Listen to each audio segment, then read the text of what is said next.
നിങ്ങളുടെ കാറിലെ ഫ്യൂവൽ തീരാനാകുമ്പോൾ ഡാഷ്ബോർഡിൽ ഒരു യെല്ലോ കളറിൽ ഒരു പെട്രോൾ പമ്പിൻ്റെ വാർണിംഗ് ലൈറ്റ് തെളിയുന്നത് നിങ്ങൾ കണ്ടിട്ടുണ്ടാവും. ഇങ്ങനെ ലൈറ്റ് വരുമ്പോഴോ അതിന് കുറച്ച് മുന്നെയോ ഫ്യൂവൽ അടിക്കാറാണ് സാധാരണ എല്ലാവരും ചെയ്യാറ്. എന്നാൽ ചില ആളുകൾ ഈ യെല്ലോ ലൈറ്റ് വന്നതിന് ശേഷം പരമാവധി ദൂരം ഓടി കുറച്ച് ഫ്യൂവൽ മാത്രം അടിച്ചിട്ട് വീണ്ടും പരമാവധി ദൂരം ഓടി അങ്ങനെ ചെയ്യുന്നവരെ കണ്ടിട്ടുണ്ട്.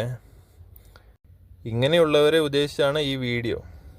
ഇങ്ങനെ ഫ്യൂവൽ തീരെ കുറച്ച് ഓടിക്കുന്നത് വഴി നിങ്ങളുടെ കാറിലെ ഫ്യൂവൽ പമ്പ് കംപ്ലൈൻ്റ് ആകാനും റീപ്ലേസ് ചെയ്യേണ്ടി വരാനും സാധ്യതയുണ്ട്. ഇതിന് നല്ലൊരു എമൗണ്ട് ചിലവാകാറുമുണ്ട്. അതിനാൽ പരമാവധി ഇങ്ങനെ കാർ ഓടിക്കാതിരിക്കാൻ ശ്രമിക്കുക. ടാങ്കിൽ ഫ്യൂവലിൻ്റെ അളവ് തീരെ കുറവായിരിക്കുമ്പോൾ പമ്പ് വർക്ക് ചെയ്യാൻ ഇന്ധനം വേണ്ടത്ര കിട്ടാതാകും. വെള്ളമില്ലാത്ത കിണറ്റിൽ മോട്ടർ അടിക്കുന്ന പോലെ തന്നെയാണിത്. വെള്ളമില്ലാതെ വർക്ക് ചെയ്യുമ്പോൾ പമ്പ് പെട്ടെന്ന് കംപ്ലൈൻ്റ് ആകുമല്ലോ. അതേ അവസ്ഥ തന്നെയാണ് കാറിലെ ഈ ഫ്യൂവൽ പമ്പിന് സംഭവിക്കുന്നത്.